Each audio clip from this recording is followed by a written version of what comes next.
नमस्कार, चंदन में आपका स्वागत है। मैं हूं मुकेश कुमार और आप देख रहे हैं प्राइम टाइम प्रहार। प्रहार में आज हम एक बार फिर बात करेंगे भारत भूषण तिवारी के फेक एनकाउंटर की। कल भारत भूषण की 13वीं पर पूरे गांव के आंखों में आंसू थे। भारत की मां की हृदय विदारक चीख से पूरे बिहार को रोना आ रहा था, लेकिन इसी बिहार में कुछ लोग ऐसे भी थे जिन्हें यह सब शूल की तरह चुभ रहा था। भारत भूषण तिवारी के फेक एनकाउंटर के बाद मचे बवाल के एक दिन बाद ही मुख्यमंत्री सम्राट चौधरी ने इस मामले की न्यायिक जांच के आदेश दे दिए थे। पटना हाईकोर्ट के पूर्व न्यायाधीश विनोद कुमार सिन्हा के नेतृत्व में न्यायिक जांच शुरू भी हो चुकी है और 6 महीने के भीतर आयोग को अपनी रिपोर्ट भी देनी है। लेकिन इस बीच जिस तरह की बातें सामने आ रही है, उससे लगता है कि बिहार पुलिस की चिंता अपने आरोपी पुलिसकर्मियों को बचाने की है, ना कि भरत भूषण तिवारी को न्याय दिलाने की।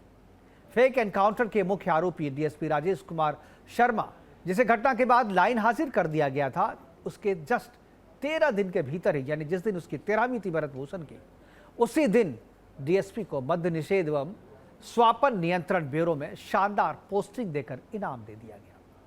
बिहार पुलिस के आला अधिकारियों के इस रवैये ने मामले की निष्पक्ष जांच पर सवाल खड़े कर दिए हैं। माननीय रिटायर जज विनोद कुमार सिन्हा जब मामले की जांच के लिए बिलौटी गांव पहुंचे तो उन्हें वही पुलिस वाले घटनास्थल का दौरा करा रही थी, पीड़ित परिवारों से मिलवा रही थी, जिस पर फेक एनकाउंटर में शामिल होने का आरोप है। भोजपुर पुलिस सोशल मीडिया पर आरोपी पुलिस वालों के खिलाफ पोस्ट डालने वालों के विरुद्ध भी कार्रवाई करने की बात कर रही है, ताकि सोशल मीडिया पर हो रही बिहार पुलिस की बदनामी को रोका जा सके। बिहार पुलिस ने भरत तिवारी के गांव में रहने वाले अपने ही एक आरक्षी को इसलिए निलंबित कर दिया क्योंकि उसने भरत तिवारी की मौत का बदला लेने की बात कहते हुए सोशल मीडिया पर एक वीडियो पोस्ट किया था।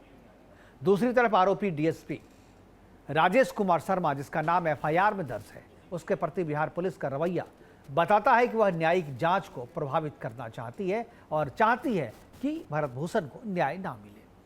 केंद्रीय मंत्री जीतन राम मांझी भरत तिवारी को अपराधी बताते हुए पोस्ट कर चुके हैं। और तो और आरा के जगदीशपुर में जहां भरत तिवारी का फेक एनकाउंटर हुआ था, वहीं 5 जुलाई को बहुजन महापंचायत का वो आयोजन भी करने जा रहे हैं। लेकिन केवल वही आयोजन इस महापंचायत का आयोजन नहीं कर रहे हैं। 10 जुलाई को एक और भरत तिवारी के समर्थक सरकार पर दोषी पुलिसवालियों के खिलाफ कार्रवाई का दबाव बनाने के लिए महापंचायत का आयोजन कर रहे हैं। 17 जुलाई को यही लोग दिल्ली के जंतर मंतर पर भी भारत तिवारी को न्याय दिलवाने के लिए धरना का आयोजन करने जा रहे हैं। आज अपने कार्यक्रम में हम चर्चा करेंगे कि क्या भरत तिवारी फर्जी एनकाउंटर मामले की जांच को बिहार पुलिस प्रभावित कर रही है। ये पहला सवाल है। एक बार मैं चाहूंगा कि इसे स्क्रीन पे दिखाएं कि क्या भरत तिवारी फर्जी एनकाउंटर मामले की जांच को बिहार पुलिस प्रभावित कर रही है। दूसरा सवाल कि क्या बिहार पुलिस अपने हत्यारे पुलिसकर्मियों को बचा रही है। तीसरा सवाल, क्या आरोपी डीएसपी राजेश कुमार शर्मा की नई पोस्टिंग मुख्यमंत्री सम्राट चौधरी के इशारे पर की गई है। चौथा और अंतिम सवाल ये कि क्या फर्जी एनकाउंटर के आरोपों की जांच कर रहा न्यायिक आयोग दोषी पुलिस वालों को कभी दिलवा पाएगा सजा। करेंगे चर्चा, और चर्चा को आगे बढ़ाने के लिए हमारे साथ कुछ मेहमान हैं, उनसे मैं आपका परिचय करवाऊंगा। लेकिन सबसे पहले जो जीतन राम मांझी जी ने 5 जुलाई को जो महापंचायत करने जा रहे हैं उसको जो ट्वीट किया, एक बार उस ट्वीट को आपको दिखाते हैं। स्क्रॉल के रूप में हमने इसे बनाया, उस स्क्रॉल को एक बार स्क्रीन पर दिखाएं। जीतन राम मांझी ने कहा कि देश की जनता करे पुकार, बहुजन एकता अब की बार के नारों के बीच आगामी 5 जुलाई 2026 को आ रहा हूं जगदीशपुर में आयोजित बहुजन महासभा में शामिल होने। यानी जहां पर महापंचायत की जा रही है भरत तिवारी को न्याय दिलवाने के लिए, वहीं पर जीतन राम मांझी बहुजन पंचायत करके, महापंचायत करके क्या साबित करना चाहते हैं, ये तो जीतन राम मांझी ही बता सकते हैं। करेंगे चर्चा, और चर्चा को आगे बढ़ाने के लिए हमारे साथ जो कुछ मेहमान हैं उनसे मैं आपका परिचय करवा दूं। हमारे साथ संजय कुमार सिंह हैं, प्रवक्ता जन सुराज पार्टी के हैं, वो हमारे साथ जुड़ेंगे। इसके अलावा मधु मुकुल त्रिपाठी, वरिष्ठ अधिवक्ता सुप्रीम कोर्ट के, वो हमारे साथ जुड़ेंगे। रमेश यादव, एक्स एसीपी दिल्ली के, वो भी हमारे साथ रखेंगे, पुलिस का पक्ष रखने के लिए हमारे साथ है। और बीपी कर्द, सामाजिक जो राजनीतिक विशेषज्ञ के तौर पे हमारे साथ जुड़ेंगे। बीपी कर्ण जी बहुत दिनों के बाद हमारे साथ जुड़ रहे हैं। सभी का मेहमानों का स्वागत है। और चर्चा की शुरुआत जो है मैं मधु मुकुल त्रिपाठी जी से करना चाहूंगा। मधु जी, क्या आपको आवाज मिल रही है? बिल्कुल, आपकी आवाज मिल रही है। मेरी आवाज जा रही है आपके पास? जी आ रही है। मधु जी, आज दिन में भी हमारी आपकी बातचीत हो रही थी, आप भी इस एनकाउंटर पे बोल रहे थे। और एक और जो डेवलपमेंट हुआ है इसमें कि कल जो है सीबीआई की जांच करवाने के लिए जो इस पूरा जो फर्जी एनकाउंटर है इसकी जांच सीबीआई से कराने के लिए एक याचिका सुप्रीम कोर्ट में डाली गई थी, जिसे सुप्रीम कोर्ट ने यह कहकर के खारिज किया कि आप इसे पहले पटना हाईकोर्ट ले जाइए, तब पटना हाईकोर्ट में जाएंगे जो याचिका करता थे। तो ये तो हुई सीबीआई जांच की बात, लेकिन अभी तक जो डेवलपमेंट हो रहा है, जो डीएसपी इस हत्याकांड में, इस फर्जी एनकाउंटर में मुख्य आरोपी है, जिसका नाम एफआईआर में दर्ज है, उसे नई पोस्टिंग दे दी गई है। ऐसा लग रहा है कि बिहार सरकार जो है एनकाउंटर, फर्जी एनकाउंटर का इनाम दे रही है। क्या आपको लगता है कि सरकार की मंशा न्याय दिलाने की नहीं, बल्कि फर्जी अपने पुलिस एनकाउंटर के जो दोषी आरोपी पुलिस वाले हैं उसे बचाने की ज्यादा है? देखिए मुकेश जी, बड़ा दुर्भाग्य है देश का, जिसमें अपराधी चाहे पुलिस ऑफिसर हो या कोई भी हो, उसको बचाने के लिए पॉलिटिशियन सामने आ जाते हैं। अगर आप देखेंगे तो मुझे वास्तव में इसमें कोई बहुत बड़ी ट्रांसपेरेंसी लग रही है। पुलिस का कोई बहुत बड़ा ऑफिसर या ब्यूरोक्रेट्स इसमें इन्वॉल्व है, कोई बहुत बड़ी साजिश रही है, कोई बहुत बड़ा ऐसा भ्रष्टाचार रहा है जिसको वो निकालना चाह रहा हो, उसको ओपन करना चाह रहा हो, इसलिए वो मारा गया। अब आपका जो प्रश्न है कि क्या सरकार की मंशा, अरे भाई, केंद्रीय मंत्री जाकर खुलेआम एक व्यक्ति को, जिसने सरेंडर कर दिया है, जिसने अपना शस्त्र फेंक दिया है, वीडियो में है, विजुअल है, उसको अपराधी कहते हुए वो जाकर के केंद्रीय मंत्री कह रहा है कि वो पुलिस को सपोर्ट करेगा। कितनी शर्मनाक है। सरकार की मंशा समझ में आती है। दूसरे वो डीएसपी जो एक अभी जब तक एफआईआर है तब तक वो दोषी भले नहीं है, लेकिन उस पर कम से कम संदेह तो है, उसको सरकार रिवार्ड दे रही है। और आप एक चीज भूल रहे हैं, इसमें एक एसडीएम इन्वॉल्व है जो फसाद की जड़ है, जिसके भ्रष्टाचार को, जहां तक मेरे पास सूचना है, उसके भ्रष्टाचार को ओपन करने के लिए भर्ती तिवारी था, उसने सारी साजिश रची है, उसने साजिश रची है। और इसमें पुलिस के और बड़े, केवल डीएसपी नहीं, आप देखिए एसएसपी जाता है वहां, एसपी या एसएसपी जो भी है, नाबालिग बच्चे को धमकाता है, तुरंत एफआईआर होनी चाहिए। लेकिन एफआईआर कैसे करोगे? सैया भय कोतवाल डर काहे का, मेन तो वही है पुलिस का। और आपको याद होगा कि माननीय सर्वोच्च न्यायालय ने, इसी माननीय सर्वोच्च न्यायालय ने PUCL versus state of Maharashtra में गाइडलाइन तय कर दी थी। एनकाउंटर होते ही तुरंत एफआईआर कहां हुई? आप देखिए, मैं बताता हूं उसमें क्या क्या प्रोसेस था। एक तो तुरंत एफआईआर का था, स्वतंत्र जांच थी।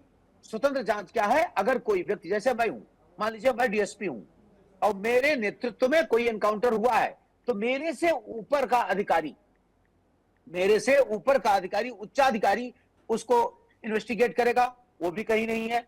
मजिस्ट्रेट जांच की भी इसमें है, कोई उस समय नहीं हुआ। देखिए, न्यायिक जांच का जब सोशल मीडिया पर या समाज का विरोध होता है तो सरकार उसको डैमेज कंट्रोल करने के लिए, उस दबाव को कहीं ना कहीं खत्म करने के लिए न्यायिक जांच देती है। और न्यायिक जांच क्या है?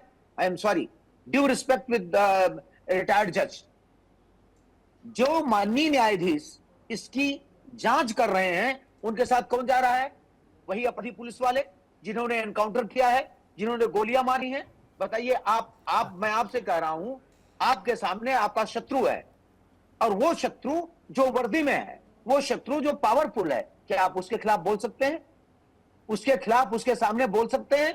बिल्कुल नहीं। और जिसका भाई मार दिया गया हो, जिसका बच्चा मार दिया गया हो, असंभव। तो न्यायिक जांच को भी कहीं ना कहीं, मैंने आपसे कहा था, आपने जैसा कि कहा, आपने ओपन कर दिया। आगे हमारे और भी मेहमान है, आप एक मिनट इसके बाद आएंगे हमारे साथ।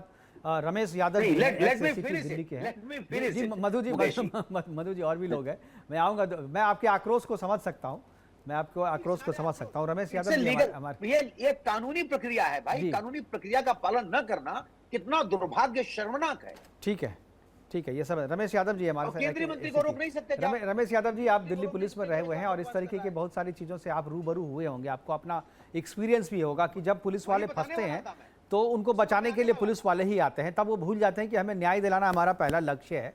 हम पुलिस वाले को जो बचा रहे हैं, वो वर्दी में जब थे, उन्होंने वर्दी में जो अपराध किया है उनको भी सजा है, उनके लिए भी कानून ने प्रावधान किया हुआ है।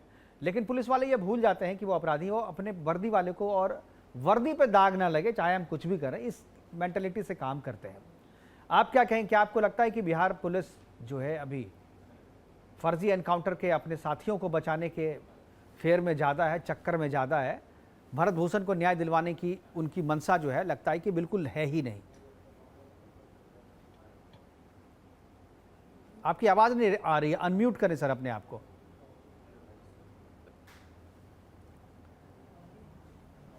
अभी भी म्यूट है, अनम्यूट करें। जी जी, अभी भी नहीं हुआ सर, आप अनम्यूट करें, उसको दबाएं थोड़ा, तभी आएगा वो म्यूट वाला जो बटन है ना, आप उसको एक बार प्रेस करें उसको।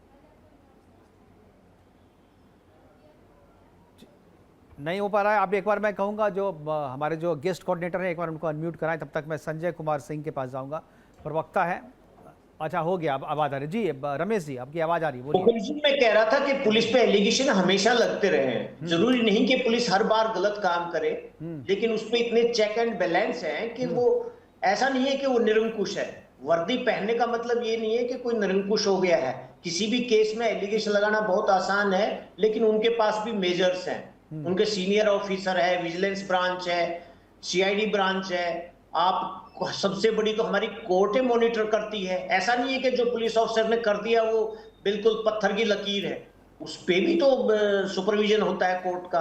अगर आप कोई गलत करोगे तो उसमें कोर्ट में फंस जाओगे, ऐसा नहीं है। लेकिन क्योंकि आम पब्लिक में ये बना हुआ है कि एक बार कंप्लेंट करना तो बहुत जरूरी है, पुलिस के खिलाफ कंप्लेंट कर दो, जनरली पब्लिक ये समझेगी बिल्कुल ठीक होगा, बट ऐसा होता नहीं है, क्योंकि वो भी अपने विवेक से काम करता है। हो सकता है वो थोड़ा बहुत इधर उधर करता हो, तो मैं नहीं समझता कि पुलिस ऐसे एनकाउंटर में बिल्कुल ही फेक कर देगी और उस पे कोई चेक एंड बैलेंस इसलिए कहा जा रहा है कि जो जिस डीएसपी पे एफआईआर दर्ज है, जिस डीएसपी को अभी 13 दिन पहले जो है अटैच किया गया था हेडक्वार्टर में, लाइन हाजिर जिसको कहते हैं, लाइन हाजिर किया गया था, और उसके बाद आप जो है उसकी नई पोस्टिंग कर देते हैं, वो भी शानदार पोस्टिंग, मद्य निषेध में, नारकोटिक्स में। तो ये इस इनाम देने के पीछे क्या समझा जाए? लोग जिसकी जांच चल रही है, जिसके खिलाफ एफआईआर दर्ज है। जी मुकेश जी, ये ट्रांसफर पोस्टिंग एक रूटीन है। ऐसा नहीं है कि उसकी अगर पोस्टिंग कहीं अच्छी जगह हो गई तो उसका कोई इंटरफेरेंस रहेगा, ऐसा नहीं है। लेकिन वहां से हटाना, ट्रांसफर करना बहुत जरूरी है, और वो मेरे ख्याल से इस केस में हुआ है। तो ऐसा नहीं है कि वो कहीं दूसरी अच्छी पोस्टिंग पे है तो वो इन्फ्लुएंसेबल होगा, ऐसा कुछ नहीं है। ये हमारी धार्मिक चीजें हैं। हम आपकी मंशा भी समझ में आती है सर, क्योंकि आप भले रिटायर कर गए हैं, लेकिन वर्दी के प्रति जो आपका एक मतलब क्या कहें डेडिकेशन जो है अभी तक है। चलिए ठीक है, आप अच्छे ऑफिसर रहे होंगे, मैं इस बात को सलाम करता हूं कि आप रिटायरमेंट के बाद भी दोषी अधिकारी को इस तरीके से प्रोटेक्ट कर रहे हैं, जैसे लग रहा है कि उनका कोई दोष है ना। कि अगर वो बहुत सारे पुलिस ऑफिसर जो अटैच होते हैं, सालों अटैच रहते हैं, तो भैया जब तक ये जांच पूरी नहीं, 6 महीने के भीतर में जांच की रिपोर्ट आनी है, तो 6 महीने तो आप इंतजार कर लेते, जब 6 महीने के बाद पोस्टिंग कर देते आप उसकी। आखिर आप संदेश क्या देना चाहते हैं? आप ये संदेश देना चाहता है कि दुनिया कुछ भी कर ले, जनता कितना भी कुछ कर ले, भारत भूषण के लिए चाहे कितने भी लोग आ जाएं, लेकिन पुलिस को जो है अपने दोस्तों को बचाना है, अपने साथियों को बचाना है, अपने वर्दी वालों को बचाना है, तो वो कुछ भी करेगी। ये गुंडागर्दी है, आप ये जो है ना बिल्कुल इसको बर्दाश्त नहीं करेगी जनता। हमारे साथ संजय कुमार सिंह है, प्रवक्ता जन सुराज पार्टी से। संजय जी, क्या आप इस पूरी घटना को किस तरीके से देखते हैं कि एक तरफ एफआईआर दर्ज है और 13 दिन की, इधर 13वीं खत्म नहीं हुई है, इधर आपने इनाम दे दिया उसी अधिकारी को जिस पे आरोप है? पहले तो मैं आग्रह करूंगा कि मैं संजय कुमार सिंह नहीं हूँ, संजय कुमार ठाकुर, इसको सुधार। अच्छा, संजय कुमार ठाकुर, जरा मैं गेस्ट कोऑर्डिनेटर से कहूंगा। संजय जी बोलिए सर। इससे आपको स्पष्ट है सरकार की जो मंशा है साफ हो रही है। सरकार चाहती ही नहीं है कि दोषी पुलिसकर्मियों पर कार्रवाई हो। सम्राट चौधरी जी की रहनुमाई में जो बिहार की हुकूमत काबिज है, इसमें ये गुंडागर्दी की हद कर दी है। तिवारी का इनकाउंटर नहीं कहेंगे, इसके लिए इनकाउंटर का कोई कानूनी शब्द नहीं है। इसके लिए शब्द है उसकी जानबूझकर हत्या की गई है, और एक सुनियोजित षड्यंत्र के तहत उसकी हत्या की गई है, जिसमें बड़ी बड़ी हस्तियां इन्वॉल्व हैं। डीएसपी, आपने ठीक कहा, जिस डीएसपी को एक्यूज बनाया गया है उसकी पोस्टिंग कर दी गई मालदार विभाग में। ठीक कहा आपने कि 6 महीना प्रतीक्षा करनी चाहिए जब तक जांच रिपोर्ट आती। रिपोर्ट से वो मुक्त हो जाते, बरी हो जाते, तो उनको आप पलायदार या जो भी जगह देनी थी देते। लेकिन उसको इतना भी धैर्य सरकार की नहीं रही कि उसको रोका जाए और 6 महीना तक उसको निलंबित किया जाए, 6 महीना तक उसको वेटिंग पोस्टिंग में रखा जाए, क्योंकि जांच प्रभावित किया जा रहा है और इसमें बड़ी हस्तियों की लगता है इसमें एसपी भी शामिल है, इसमें ऊपर के बड़े बड़े बिल्कुल। नेता शामिल है। और अगर बड़े लोग शामिल नहीं होते तो तब तो उसकी हत्या होती। और किसी बड़े जी, बड़े घोटाले लोग के शामिल होने की बात मधु मुकुल त्रिपाठी भी जी कह रहे हैं, उस पर भी बात करेंगे, जो क्यों कह रहे हैं इस पर भी बात करेंगे। इस पर हमारे पास भी बहुत सारे तथ्य हैं। मैं एक बार बीपी कर्ण जी के पास जाना चाहूंगा। हाँ, बीपी कर्ण, वो किसी बड़े घोटाले का कागजात उसके पास था, जिसका बिल्कुल। भंडाफोड़ वो करने वाला था, जिस वजह से माफियाओं ने वहाँ जो पुनर्वास करने वाले ठेकेदार और बड़े बड़े अधिकारी थे, सब ने मिलजुल करके षड्यंत्र बिल्कुल ठीक रचा कहा, है। बिल्कुल सही कहा। हमारे पास भी ये जानकारी है, हमने पहले भी बताया है कि कुछ ना कुछ तो इसके पीछे जो है, क्योंकि हर एक जो घटना होती है उसके पीछे, हर एक हत्या के पीछे मोटिव होता है। इसके पीछे कुछ मोटिव नहीं दिख रहा है, अगर, क्योंकि पुलिस को भी पता है जब हथियार फेंक दिया है तो उसे मारना नहीं है, ये सबको पता है, लेकिन बावजूद इसके मार दिया गया है, तो ये एक हत्या है और हत्या के पीछे मोटिव होता है। मोटिव क्या है ये हम मधु मुकुल जी से करेंगे, लेकिन इससे पहले मैं एक बार बीपी कर्ण जी के पास जाना चाहूँगा। बीपी कर्ण जी, मैं आपसे एक दूसरे तरीके का सवाल मेरा है कि समाज में भरत भूषण जैसे भी लोग हैं और एक पान सिंह तोमर का उदाहरण भी हमारे सामने है। पान सिंह तोमर जो सेना में जवान थे, पान सिंह तोमर जो देश के लिए मेडल जीत करके लाते थे, पान सिंह तोमर जो बहुत ही अनुशासित सिपाही थे, पूरा करियर उनका बड़ा ही अनुशासित सिपाही का रहा है। लेकिन जब वो अपने गांव जाते हैं तो उनके ज़मीन पे, अपने ज़मीन का कब्जा छुड़वाने के लिए वो लगभग हर उस अधिकारी के पास जाते हैं जहां से उनको मदद की उम्मीद थी, लेकिन कोई उसे मदद नहीं करता है और आखिर में वो बंदूक उठा करके बिहार चला जाता है और फिर वो डकैत बन जाता है। फिर सरकार उस डकैत का एनकाउंटर कर देती है, सरकार उस डकैत को मार देती है। भारत भूषण के साथ भी ऐसा ही कुछ हुआ। पान सिंह तोमर और भारत भूषण के बीच में आपको लगता है कि कोई समानता है? और अगर इस मामले में आपको लगता है कि अगर सही तरीके से सरकार ने डील नहीं किया इस मामले को, तो दूसरा भरत भूषण भी तैयार हो सकता है समाज में? आपकी आवाज नहीं आ रही है, अनम्यूट करें सर अपने आप को।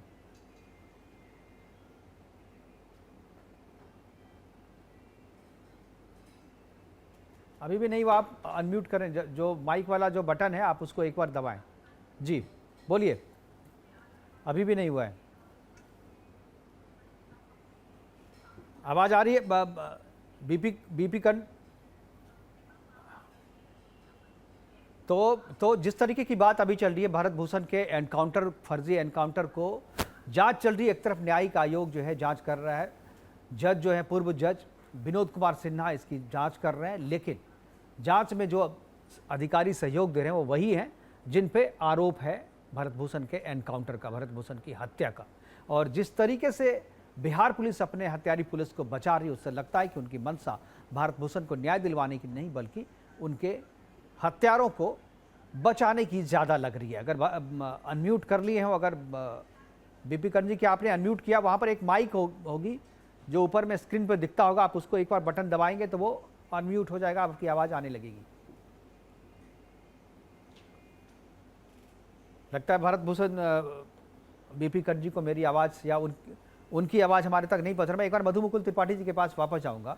मधु मुकुल जी, जो चीज़ हम लोग बात कर रहे थे, जो बात आप भी कर रहे थे कि इसमें कुछ बड़े लोगों का हाथ जो है, जो एक डीएसपी हैं संजीत कुमार, माफ़ कीजिएगा एसडीएम संजीत कुमार का नाम आ रहा है, जैसा कि आप कहेंगे संजीत कुमार हैं जिनके साथ जो है उनके भ्रष्टाचार की पोल वो खोल रहा था भारत भूषण।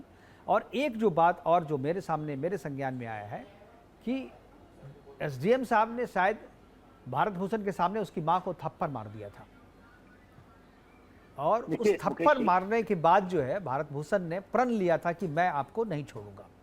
और उसी के बाद इसने वो पिस्तौल जो कहते हैं कि अवैध पिस्तौल लेकर के जाता था, तो उसके बाद इसने पिस्तौल खरीदी और उसके बाद उसने कहा था, शायद धमकी भी दी थी, इस बात का कोई रिकॉर्ड नहीं है, लेकिन जो मेरे सोर्स बता रहे थे कि उसने एसडीएम को धमकी दी थी भारत भूषण ने। और इनकी धमकी से, भारत भूषण की धमकी से इतना डर गए थे वो एसडीएम साहब कि उन्होंने फिर इसके लिए पूरी प्लानिंग कर ली और नतीजा हम लोगों के सामने है।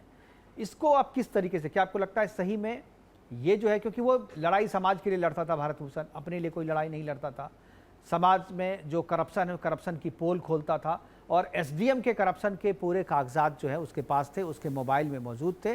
तभी वो जो है आखिरी दिन में जो उनकी जो बहन है, वो जब एनकाउंटर के बाद कह रहे थे कि वो चाहता था कि हमारे मरने के बाद मेरा मोबाइल जो है वो घर वालों को बचे, लेकिन अभी तक उसका मोबाइल, इसके बारे में कोई चर्चा नहीं कर रहा है।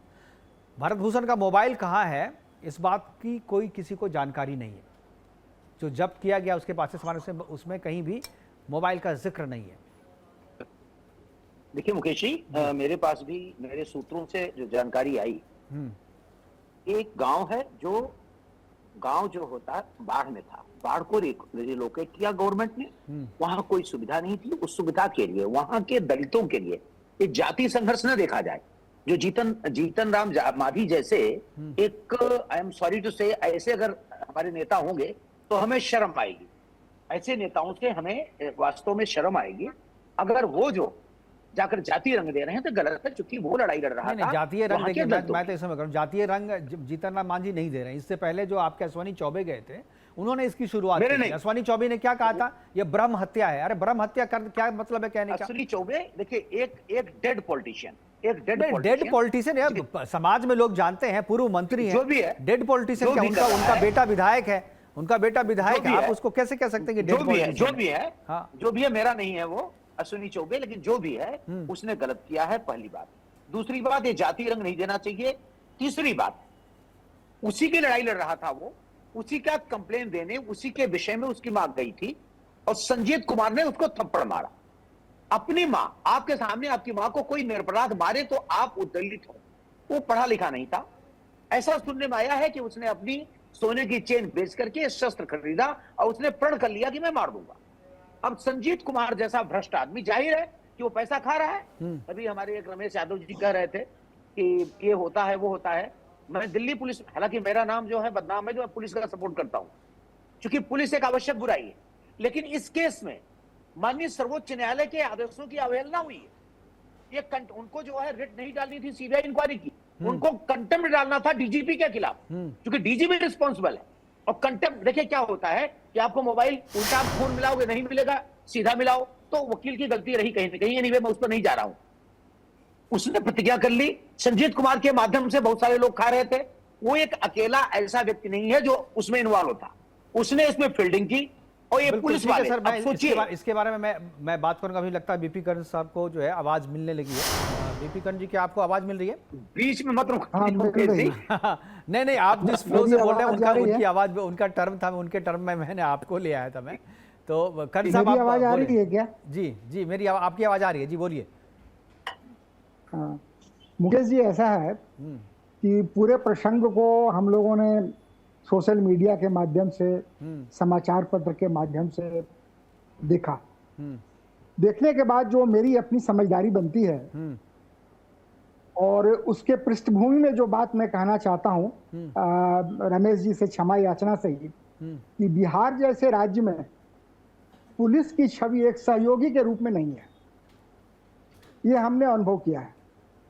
ट्रेन में, बस में या कहीं रास्ते में अगर पुलिस चढ़ जाए बस में, ट्रेन में, तो आपको सुरक्षित महसूस होना चाहिए, लेकिन आप असुरक्षित महसूस करेंगे, क्योंकि वो आते ही लाठी से इधर खेलना शुरू करेंगे, इधर सामान चेक करेंगे, ये करेंगे वो करेंगे, एक कह रहे थे।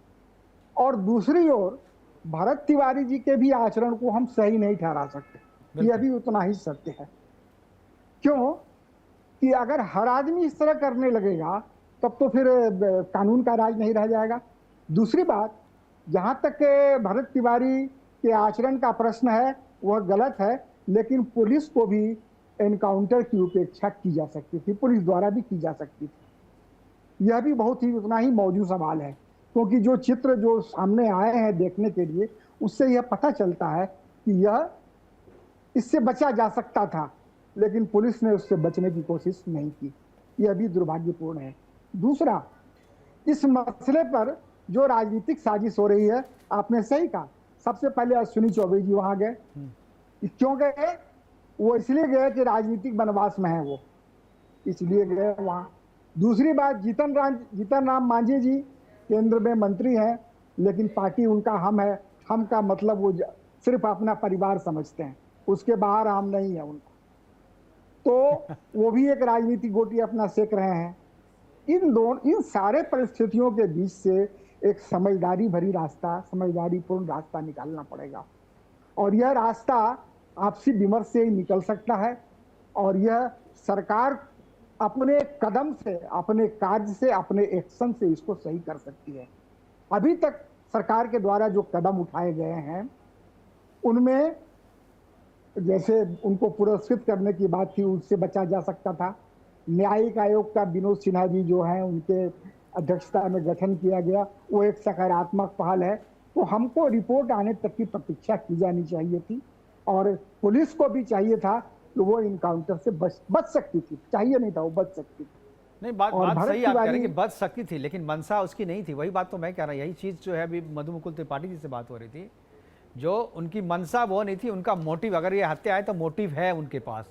इसी मोटिव पे जो है मधु मुकुल जी बोल रहे थे। मैं वापस आऊँगा उनके पास, लेकिन वक्त एक छोटे से ब्रेक का है, रुकते हैं एक छोटे से ब्रेक के लिए। ब्रेक के बाद जब वापस आएंगे तो मधु मुकुल त्रिपाठी जी के पास जाएंगे और बात करेंगे कि मोटिव क्या था, किस मोटिव के कारण जो है ये हत्या हुई। क्योंकि मैं इसको हत्या इसलिए कर रहा हूँ क्योंकि ये फर्जी एनकाउंटर है, सारे इसके सबूत है। 6 महीने में जो है इसकी रिपोर्ट आ जाएगी, लेकिन अभी जो है उसको लोग एनकाउंटर कर रहे हैं। हालांकि अभी फर्जी एनकाउंटर है या एनकाउंटर है, इस पर अभी जांच चल रही है। लेकिन वक्त है एक छोटे से ब्रेक का, तुरंत वापस आते हैं। जाइएगा कहीं नहीं, लौटने के बाद से इसी पे चर्चा जारी रहेगी।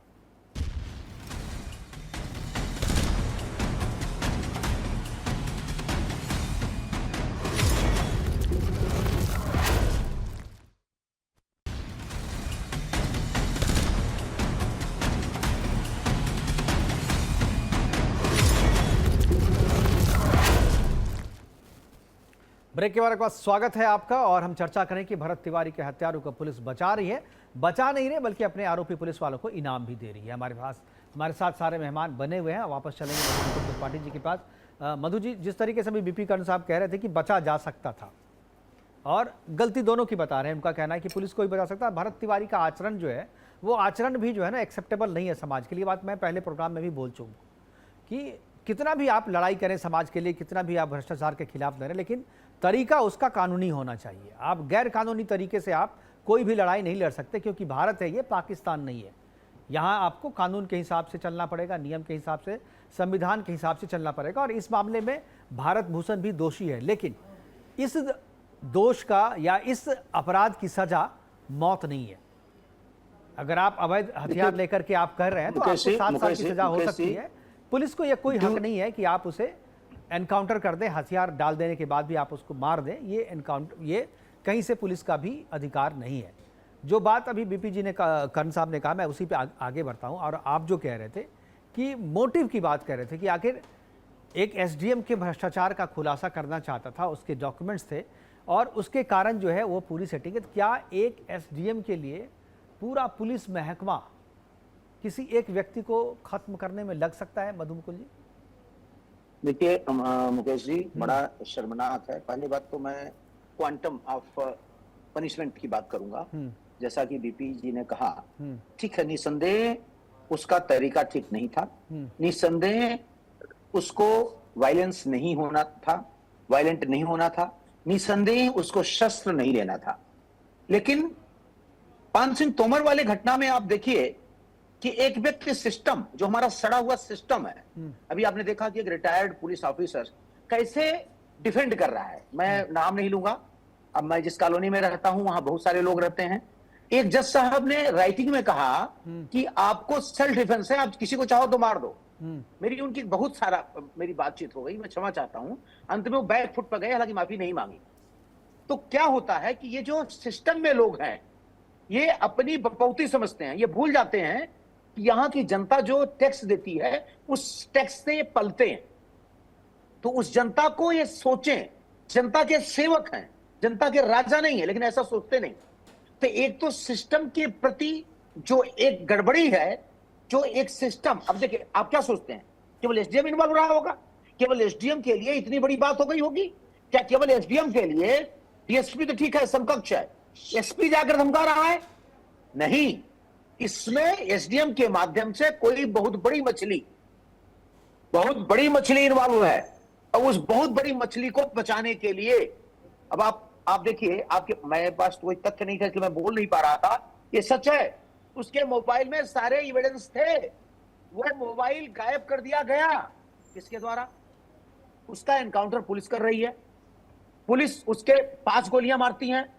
अभी हमारे महोदय बोल रहे थे, उन्होंने बताया कि एनकाउंटर ये है वो है। हमारी जानकारी में अगर आपको थ्रेट भी है तो घुटने के नीचे गोली मारेंगे। मैं कानून पढ़ाता हूं जहां तक मैं समझता हूं, और पुलिस वाले ही मेरे पास आते हैं, मैं भारत सरकार का भी रहा हूं, आप जानते हैं जी। घुटने के नीचे मारेंगे गोली, ठीक है। और घुटने के नीचे गोली मारने से कोई मरता नहीं, 5 गोलियां उसको मारी गई हैं, और जब उसने शस्त्र फेंक दिया है, ठीक है, उसका तरीका ठीक नहीं था। क्या पुलिस का तरीका ठीक है? Police is a criminal, I am sorry. नहीं, बिना गोली मारे भी उसको गिरफ्तार किया जा सकता था, पैर में भी मारने की जरूरत नहीं थी। आपके पास 16-17 पुलिस वाले थे वहां पे, अकेला आदमी हथियार फेंक दिया था। वर्स्ट कंडीशन आप उसके पैर के नीचे गोली मार देते, उसको अरेस्ट कर लेते, लेकिन नहीं, उसने शस्त्र फेंक दिया है, उसके बाद उसको मार डालते। They are criminals, they are not police officials. I won't say they are police officials. Now जो कंस्पिरेसी की बात आती है, जो बहुत बड़े भ्रष्टाचार की बात आती है, वो वास्तव में है। एक एसडीएम के लिए एसपी नहीं जाएगा, एसपी जाके धमका रहा है रात में नाबालिग को। अगर पुलिस वास्तव में अनबायस है, जैसा एक कह रहे हैं बड़े अधिकारी होते हैं, बड़े अधिकारी इंक्वायरी करते हैं, तो क्या एसपी के खिलाफ एफआईआर हुई? क्या किसी बड़े अधिकारी ने उस एसपी को कहा कि तुम रात में जाके कैसे धमका रहे हो? क्या वो सारे पुलिस ऑफिसर स्वेच्छा से, अगर वो ईमानदार थे, तो न्यायिक आयोग है उसके साथ क्यों जा रहे हैं? पुलिस क्यों धमका रही है? अब रही बात, क्वांटम क्या है? जो पुलिस वाला उसका चचेरा भाई है, उसको अरेस्ट किया जाता है, सस्पेंड किया जाता है, क्यों? नहीं, वो मैं मानता हूं वो मधु उसका चचेरा भाई नहीं, वो उसके गांव का है, वो उसका कोई ब्लड रिलेशन नहीं है। जो भी है बात जी, उसको केवल धमकी देने के लिए अरेस्ट कर लिया। एसपी को क्यों नहीं अरेस्ट किया? एसपी भी जाके धमकी दे रहा है। एसपी तो उनके घर में जबरदस्ती घुसकर धमकी दे रहा है, वो तो सोशल मीडिया पे दे रहा है, दूर से दे रहा है। वो भी उसके कोई साक्ष्य नहीं है। सकता। मधु जी, वो एसपी धमका रहा है उसके भाई को, वो केवल भाई का बयान है, उसका कोई साक्ष्य नहीं है। पुलिस तो जब उसके यहाँ जब एसपी जब गई थी तो वो उसको जांच के लिए सहयोग करने वाला वीडियो है। मेरी जानकारी में वीडियो रिकॉर्ड नहीं होता। मेरी जानकारी में इवन इफ अगर मुझे आकर के कोई यहाँ रिवॉल्वर दिखा रहा है, धमकी दे रहा है, केवल उसकी उपस्थिति यहाँ चाहिए। मैं कह रहा हूं मुझे धमकी दी, मेरी इच्छा के विरुद्ध यहाँ आया। वो जांच का विषय है, आप जो कह रहे हैं वो जांच का विषय। मैं रमेश यादव जी के पास जान रहा हूँ। क्षमा चाहूंगा मुकेश जी, क्षमा चाहूंगा। जांच का विषय है तो फिर वो भी तो जांच का विषय था। पुलिस वाले को कैसे सस्पेंड कर लिया, उसके गांव वाले को कैसे अरेस्ट कर लिया, वो भी जांच का विषय था। नहीं, आप हमें डिस्क्रिमिनेशन नहीं करना है, हमारे लिए न्याय सबके लिए बराबर है। आपकी बात को रमेश जी भी आपकी बात को रमेश यादव जी सुन रहे हैं। मैं चाहूंगा कि रमेश यादव जी इस पे अपनी प्रतिक्रिया दें। रमेश जी।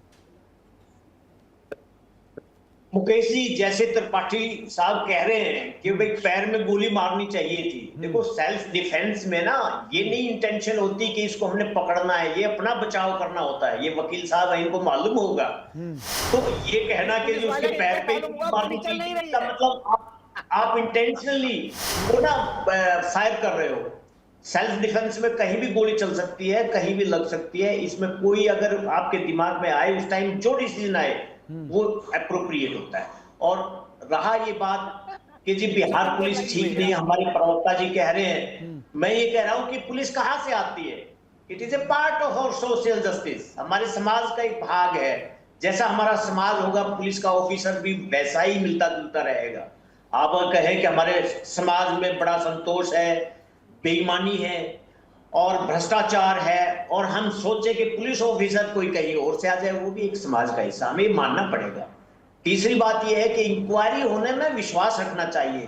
पहले से किसी चीज को उत्तेजित करना, वो भी एक इंक्वायरी को डिस्टर्ब कर सकता है, चाहे वो जुडिशियल इंक्वायरी हो, चाहे वो मजिस्ट्रेटियल इंक्वायरी हो, चाहे वो एग्जीक्यूटिव इंक्वायरी। तो हमें थोड़ा सा वेट करना चाहिए। एकदम किसी पे एलिगेशन लगाना बड़ा आसान है। नहीं, वही बात तो हम भी कह रहे हैं सर, जो बात आप कह रहे हैं वही बात तो मैं भी कह रहा हूँ कि थोड़ा सा इंतजार करना चाहिए। 6 महीने के बाद पोस्टिंग आप देते, अगर वो अटैच कर दिया हेडक्वार्टर से तो करने 6 महीने में क्या भाई, सैलरी तो आपकी मिल ही रही थी। मुकेश जी, अगर मान लो कल को वो सही है, वो लाइन में रहे, तो उसके माइंड पे क्या रहेगा उस ऑफिसर तो हाइपोथेटिकल सिचुएशन आप क्रिएट करके आप कोई भी कंक्लूजन नहीं ड्रॉ कर सकते। बहुत सारे ऐसे केस हुए हैं कि जिन पे एलिगेशन लगे, बाद में सर आप ही तो बोले समाज से आता है, पुलिस वाले भी इसी समाज से आता है, तो पुलिस वाले को जब ज्वाइनिंग करने के टाइम ही पता रहता है कि हम कभी सस्पेंड भी हो सकते हैं, हम कभी लाइन हाजिर भी हो सकते हैं, तो उनकी ट्रेनिंग ही इस हिसाब से होती है। इसलिए उनको 6 महीने में ऐसा नहीं कि वो डिप्रेशन में जाके सुसाइड कर लेते, ऐसा नहीं होने वाला, खासतौर पे इस तरीके के ऑफिसर। और वैसे भी बोलता है कि पुलिस की खाल बहुत मोटी होती है। तो आप फिर वो काम नहीं कर पाएगा। देखो पुलिस को आप हटा के देखो, नहीं नहीं, पुलिस को तो मैं बहुत सम्मान करता हूं सर। हमारा चैनल तो हर एक साल जो है पुलिस के सम्मान में प्रोग्राम करता है। हम लोग अच्छे पुलिस वाले को सम्मानित करते हैं, पुरस्कार देते हैं। और हमारे जो उत्तराखंड में जो है हम लोग ने 3-4 प्रोग्राम किए हैं बाकायदा। सारे जितने पुलिस वाले हैं जिन्होंने अच्छा काम किया है उन सबको हम लोग पुरस्कृत करते हैं, चाहे वो एसआई हो, चाहे वो आरक्षी हो, चाहे बड़े अधिकारी हो, सबको करते हैं। पुलिस अफसर की कार्यशैली को देखा जाए, 20-20 घंटे काम करते हैं, कितना मानसिक तनाव होता है। इसका मतलब मैं ये सपोर्ट नहीं कर रहा। नहीं, आप बिल्कुल सही कह रहे हैं। इस मामले में हमारी सहानुभूति है पुलिस वालों को, लेकिन इसका मतलब ये नहीं कि आपको इसके बदले आपको हत्या करने की छूट दे दी जाए, आपको लाइसेंस टू किल आपको दे दिया जाए कि आप किसी की भी हत्या कर दो। आप अगर काम करते हैं, बहुत सारे प्राइवेट सेक्टर में भी लोग काम करते हैं, और हम लोग भी सर चुनाव के टाइम में 48 घंटे तक लगातार काम करते हैं। तो इसका मतलब थोड़ी है कि हमें राइट मिल गया किसी के अधिकार को हनन कर ले, हम किसी की हत्या कर ले। बिल्कुल ठीक बात, मैं आपसे सहमत हूं, ये कतई भी नहीं होना चाहिए। लेकिन हमें इंक्वायरी में विश्वास रखना चाहिए, उसके सख्त से सख्त सजा देनी चाहिए अगर वो गलती मिले उसकी। लेकिन पहले ही उसको दोषित नहीं रखना चाहिए। मैं दोषी किसी, मैं कह रहा हूं कि बिहार पुलिस जो है कैसे, ये तो बिहार पुलिस का आचरण है ना कि भाई आप पे इंक्वायरी चल रहा है, आपको आपके खिलाफ एफआईआर दर्ज है, और आपको इनाम के रूप में आपको नई पोस्टिंग दे दी अच्छी वाली। तो ये तो बिहार पुलिस पे आरोप है ना कि बिहार पुलिस जो है इंतजार नहीं की 6 महीने अगर बिहार पुलिस इंतजार कर लेती तो शायद जो है इतने एलिगेशंस उस पर नहीं लगते जो अभी हम लगा रहे हैं, जो हम नहीं लगाते जो है। कोई ज्यादा इंक्वायरी पे फर्क नहीं पड़ेगा, चाहे वो कहीं भी है, वहां से हटना जरूरी है। बाकी उसको कहीं पोस्टिंग कर दे उससे कुछ फर्क नहीं पड़ेगा, ये डिपेंड करेगा इंक्वायरी ऑफिसर पे। सर आप हर एक फैसले में एक संदेश होता है, इस फैसले में क्या संदेश है आप बताइए। चाहे बिहार सरकार का फैसला हो, सरकार का फैसला हो, या आपका हमारा फैसला हो, हर एक संदेश में एक मैसेज होता है। इस फैसले में, बिहार सरकार के इस फैसले में क्या मैसेज है भरत तिवारी के परिवार को, इसमें क्या मैसेज मिलेगा? मुकेश जी, इससे ये फैसला मिलेगा कि इन्होंने इंक्वायरी इनिशिएट कर दी है, इंक्वायरी का जो रिजल्ट आएगा उसके हिसाब से पनिशमेंट मिलेगी, और अगर इंक्वायरी में वो निर्दोष साबित हो जाता है तो उसका भी मानसिक जो है। नहीं, मुझे लग रहा है कि आप जानबूझ करके गलत बोल रहे हैं रमेश यादव जी। इससे ये संदेश जाएगा भरत तिवारी के परिवार को कि हमारे साथ नाइंसाफी हो रही है, और शायद बिहार सरकार या जो न्यायिक आयोग जो गठन किया गया ये केवल एक धोखा है, भ्रम है, हमें न्याय नहीं मिलने वाला है क्योंकि आरोपी को इनाम दिया जा रहा है। तो ये तो साफ संदेश जाता है, और इससे सरकार को बचना चाहिए, पुलिस को बचना चाहिए। और यही वजह है कि इस फैसले के खिलाफ जो है महापंचायत कर रही है, वहाँ के लोग जो है महापंचायत, 10 जुलाई को महापंचायत हो रहा है, 17 जुलाई को लोग जंतर मंतर पे आ रहे हैं। तो कहीं ना कहीं कोई संदेश तो गया होगा ना इस फैसले से। मैं एक बार ठाकुर जी के पास वापस जाना चाहूँगा, संजय कुमार ठाकुर जी के पास। संजय कुमार ठाकुर जी, क्या आपको लगता है कि यह जो एक फैसला लिया गया है, रमेश यादव जी कह रहे हैं कि नहीं भाई, इंक्वायरी से जहाँ पे थे, जहाँ पर एक्शन हुआ था, जहाँ पे घटना हुई थी, वहाँ से उसको हटा दिया, आप दूसरी जगह तो उसकी पोस्टिंग कर ही सकते हैं, क्या इतना सामान्य है ये चीज़ें? एकदम गलत। इस बाबू वजह दे रहे हैं। सच तो यह है कि जब वह हथियार फेंक देता है उसके बाद उसके पैर में गोली मारी गई है, 3 गोलियां उसके पैर में लगी है। उसके बाद वो पुलिस को गिरफ्तार कर लेती है। गिरफ्तार करके गाड़ी में जब बैठा के ले जा रही है तो रास्ते में गोली मारा गया है और उसकी हत्या की गई है। गाड़ी में बैठा के पुलिस के संरक्षण में उसको गोली मारी गई है तो गिरफ्तार हो चुका था। इस बात को ये लोग क्यों नहीं स्वीकार कर रहे हैं? रही बात, आपकी आवाज क्लियर नहीं आ रही, आप थोड़ा आगे माइक की तरफ आएंगे तो शायद आपकी आवाज सही आए। जी जी जी जी आ रही है। इसमें हाँ, इसमें कई सवाल भी पैदा हो रहे हैं। सवाल यह है कि जब वह पुलिस के द्वारा गिरफ्तार कर लिया गया, गोली मारने के बाद तो गाड़ी में क्यों उसकी हत्या की गई? नंबर 1। नंबर 2 की जांच किस बात की है? जांच तो इस बात की होनी चाहिए कि इस में कौन लोग शामिल है। जांच इस बात की होनी चाहिए कि आखिर वो घोटाला क्या था जिसके चलते ये हत्या हुई। जांच इस बात की होनी चाहिए कि इसमें कौन मंत्री, कौन बड़ा अधिकारी, कौन पुलिस का पदाधिकारी इसमें शामिल है, इसकी जांच होनी चाहिए।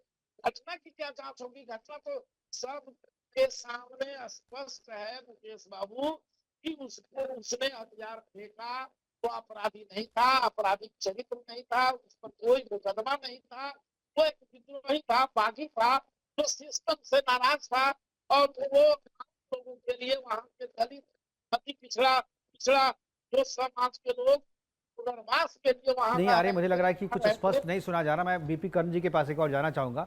कर्ण साहब, अभी जो रमेश यादव जी हैं उन्होंने कहा कि पुलिस भी समाज के बीच से आते हैं और पुलिस अगर करप्ट है या पुलिस अगर न्याय नहीं कर पा रही तो ये कहीं ना कहीं समाज का भी दोष है। मैं बहुत हद तक सहमत हूँ इससे, लेकिन इस केस में पार्टिकुलरली आपको क्या लगता है, क्या ये उसी तरीके का मामला है कि भाई ठीक है पुलिस करप्ट है, अगर चाहे पुलिस अगर कोई अक्षम है, पुलिस अगर करप्ट है या सही फैसला नहीं कर पा रही है तो उसमें कहीं ना कहीं समाज का भी दोष है? क्या इतना डीप होकर के सोचने से इस तरीके के केस का कोई निष्कर्ष निकल पाएगा? मुकेश जी, मैं दो बातें यहाँ कहना चाहूँगा। जी, यह सत्य है कि पुलिस में, प्रशासन में जो लोग हैं वो समाज से ही आते हैं। जैसा समाज होगा वैसा वहाँ दिखेगा। लेकिन वहाँ यह भी सत्य है कि पुलिस प्रशिक्षित होती है, उनको गहन प्रशिक्षण दिया जाता है, वो समाज के आम आदमी से भिन्न होते हैं, उनको दायित्व दिया जाता है कि आप सुरक्षा करें, आप सहयोगी बने समाज के साथ। लेकिन व्यवहार में, कम से कम बिहार में तो हम लोग इसका उल्टा ही देखते हैं, उल्टा ही पाते हैं। एक बात। दूसरी बात, जो अभी रमेश जी ने कहा कि आत्मरक्षा में हम कहीं भी गोली चला सकते हैं। 3 गोली पैर में लगी है, 1 जांघ में लगी है। अभी यह तय होना बाकी है कि यह आत्मरक्षा है या हत्या है। बिल्कुल। अभी यह तय होना बाकी है। यह तय नहीं है कि आत्मरक्षा में गोली चलाई गई कि जानबूझकर गोली चलाया गया। इसको अभी सिद्ध होना बाकी है। यह इंक्वायरी के बाद ही सामने आएगा। लेकिन प्रथम दृष्टिया जो आपको एविडेंस वीडियो वगैरह दिखाई देते हैं, उनमें यह पूर्णतः स्पष्ट है कि पुलिस इस हत्या से बच सकती थी। पुलिस ने बचने का काम नहीं। यह बहुत ही दुर्भाग्यपूर्ण है। भरत तिवारी का आचरण गलत है, हम मानते हैं, लेकिन पुलिस उससे कहीं ज्यादा दोषी है। पुलिस पर हम ज्यादा निर्भर हैं, उसकी जिम्मेदारी ज्यादा बनती है, आम आदमी से ज्यादा बनती है, प्रशासन की जिम्मेदारी ज्यादा बनती है, क्योंकि वो उसके लिए पेड किए जाते हैं। बिल्कुल, आम लोगों से ज्यादा पेड किए जाते हैं, उनको गहन प्रशिक्षण दिया जाता है। अगर वो उसका नाजायज फायदा उठाते हैं, वर्दी का नाजायज फायदा उठाते हैं, तो यह भी दुर्भाग्यपूर्ण है। और प्रशासन को भी चाहिए कि इस कांड के बाद भी वो पारदर्शिता बनाए रखे। जैसे उनके भाई को आपने सस्पेंड कर दिया, बहुत पुराने मामले में एक सस्पेंड आपने कर दिया, उनका ट्रांसफर कर दिया। इन सबों से बचा जा सकता था। क्या ट्रांसफर नहीं करने से वो क्या मानसिक तनाव में चले जाएंगे, अवसाद में चले जाएंगे? कैसी पुलिस की ड्यूटी है उनकी? कैसा प्रशिक्षण उन्होंने प्राप्त किया है? क्या चेतना है उनमें? अगर मात्र ट्रांसफर नहीं होने से वो उनको ये ट्रांसफर नहीं, पोस्टिंग नहीं होने से, लाइन हाजिर हो जाने से, तो मेरे ख्याल से रमेश जी, लाइन हाजिर तो बहुत सारे लोग, बहुत सारे पुलिस वाले हैं जो लाइन हाजिर होते हैं। अभी भी बहुत सारे लोग जो लाइन हाजिर हैं, तो उनको तो आपके हिसाब से एसाइलम में रखना चाहिए। पेशी बात ये है कि लाइन में जाते रहते हैं, लेकिन आप किसी केस में पॉइंट आउट करके उसको अननेसेसरी लाइन भेज दो, वो उससे भी गलत है। उसके इसका मतलब आचरण को खराब कर रहे हैं। तो हमें दोनों तरफ से बैलेंस करके चलना चाहिए। और अगर इसमें जो भी सत्य होगा इंक्वायरी में आएगा, तो पुलिस ऑफिसर भी चाहेगा कि जिसने गलती की है वो बच ना पाए। इसमें निसंदेह कोई ऐसा नहीं है कि गलत आदमी को कोई सपोर्ट करेगा। तो मेरा तो यही है कि इंक्वायरी को पहले आने दो। देखो, इंक्वायरी में जो बातें डीपली इन्वेस्टिगेट होती है, ये आम पब्लिक को नहीं मालूम होती, और आम पब्लिक में जो एक बार रूमर्स फैल जाती है वो सत्यता दिखाई देती है, जो कि होती नहीं है। तो हमें विश्वास रखना चाहिए एडमिनिस्ट्रेशन पे भी, इंक्वायरी पे भी, और उसके भी बहुत सारे रास्ते हैं आगे। अगर आपको लगे कि इंक्वायरी ठीक नहीं हुई है, तो बहुत सारे वेज एंड मीन्स हैं उसको शॉर्ट आउट करने के। तो हमें देखो, व्यवस्था पे तो विश्वास करना ही पड़ेगा। अगर व्यवस्था के तो बिल्कुल, कोई बिल्कुल आप कह रहे हैं, मैं भी वही बात कर रहा हूँ, बार बार आप वही चीज़ हम लोग दोहरा रहे हैं। लेकिन एक चीज़ मैं जानना चाहूँगा, अभी बीपी कर्ण साहब ने कहा कि पुलिस ट्रेंड होती है इस तरीके के सिचुएशन को हैंडल करने के लिए, तो आप भी चूंकि उसी फोर्स से हैं, पुलिस फोर्स से हैं यहाँ पे, तो इस तरीके के सिचुएशन के लिए क्या स्पेशल कोई ट्रेनिंग आप लोग जब ट्रेनिंग कर रहे होते हैं, तो क्या इस तरीके की सिचुएशन को हैंडल करने के लिए आप लोग को ट्रेनिंग दी जाती है? किस तरीके की ट्रेनिंग होती है वो जरा आप हमारे दर्शकों को बता सकते हैं? देखो, पुलिस ऑफिसर वास्तव में जो है स्पेशली ट्रेंड तो होता है इन ऑल रेस्पेक्ट। और ये जो ट्रांसफर पोस्टिंग है ये भी हार्डली मैटर करती है, लेकिन अभी एडमिनिस्ट्रेशन का है कि उन्होंने ट्रांसफर कर दिया, इसका क्या सोच के किया होगा मुझे नहीं मालूम। तो हम पुलिस ऑफिसर जो है ये एक भाग समझते हैं ट्रांसफर पोस्टिंग का, इसमें कोई ऐसा नहीं है कि हमारे ऊपर कोई लांछन लग जाता है, ऐसा भी नहीं है। हाँ, अगर इंक्वायरी होगी और उसमें दोषी मिलेगा तो जरूर उस पर जो है बदनामी होगी। तो पुलिस ऑफिसर हर तरह से बैलेंस्ड होता है, पब्लिक में ही रहता है, क्रिमिनल में काम करता है, हर तरह के एक्सपीरियंस होते हैं, हर तरह के सहन करने का मादा भी होता है और ट्रेनिंग भी होती है।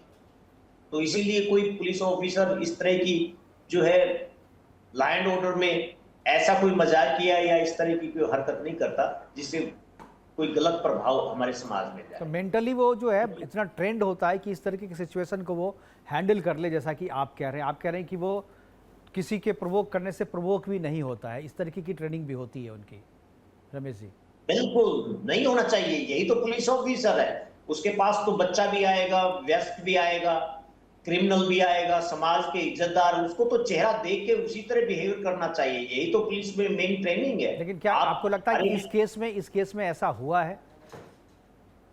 इस केस में अब रियलिटी क्या हुई है, उसके ट्रांसफर क्यों हुए हैं, क्या सच्चाई है, देखो एनकाउंटर वाली बात है। जैसे लोग ये भी कह रहे हैं कि वो चूंकि पुलिस को चैलेंज कर रहा था, गन जो है उसकी तरफ जो है वो दिखा रहा था, तो पुलिस को ईगो पे भी थोड़ा आया, क्योंकि जो लोग इन्वॉल्व हैं वो तो बड़े अधिकारी इन्वॉल्व है, लेकिन जो छोटे लोग हैं वो भी थे। अब मारने वाले में तो एक अक्षय कुमार का जो एसआईटी का वहाँ का ये था, उसका नाम आ रहा है कि उसने भी गोली जो है उसने भी चलाई है, और मेन एक्यूज जो है लोग मुझे अगर आपके साथ अन्याय हुआ है तो आपका ये तो कतई नहीं है कि आप भी वैसा ही बिहेवियर करेंगे जो एक क्रिमिनल करता है। बिल्कुल।